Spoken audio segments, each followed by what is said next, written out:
What are we going to do in heaven?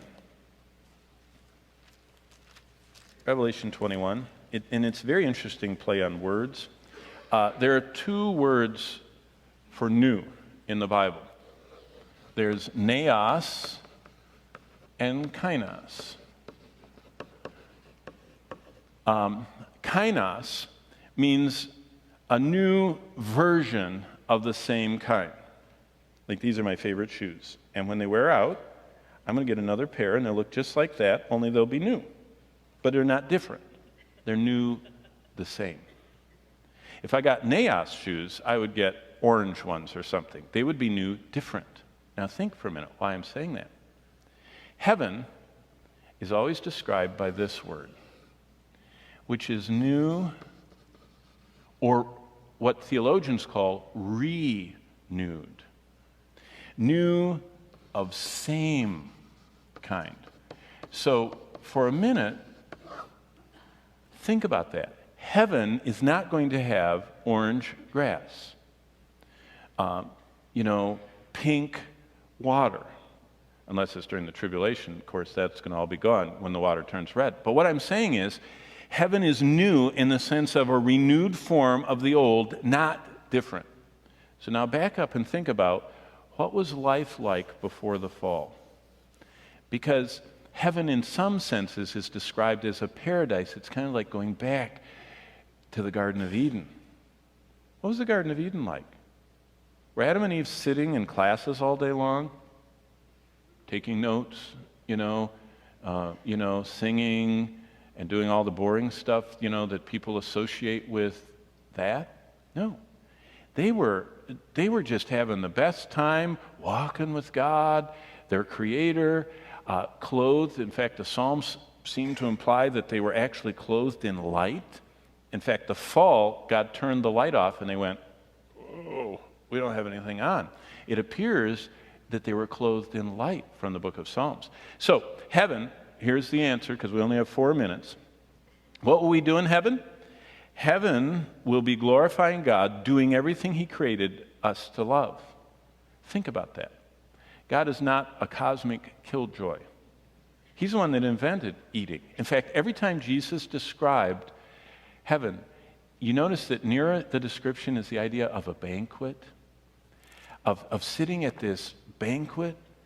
Did you know, to us, we eat like at banquets, most of us, and go to restaurants where you can order anything you want. You can order as much as you want. In the world of the Bible, only a select few could have what they wanted.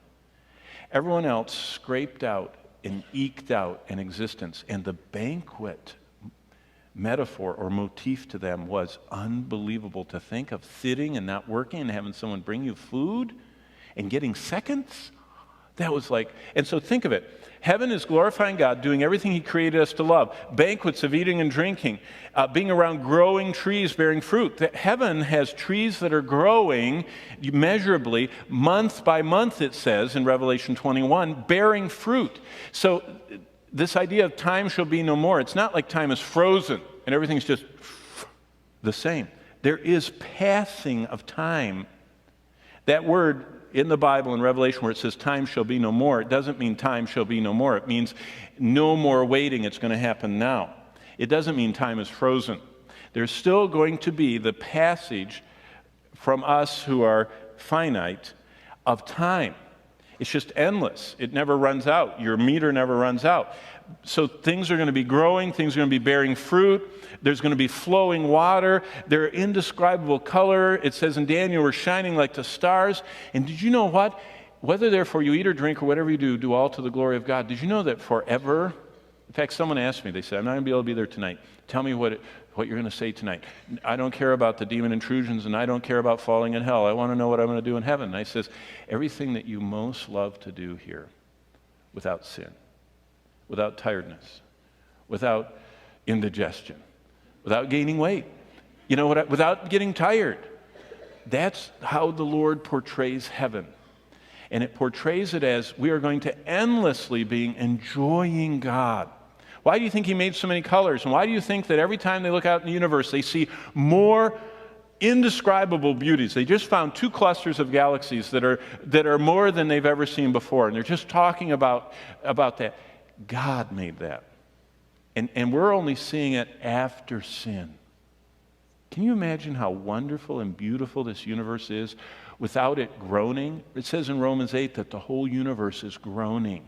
It's awful pretty for being sick.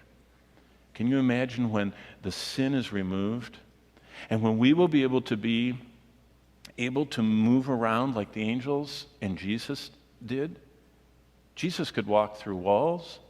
Jesus could be in Galilee and in Jerusalem and before the Father's throne and no spacesuit, no airlocks. You know what I mean? Think about heaven as doing everything he created us to love. Him most of all, but worshiping him as his creatures through his creation.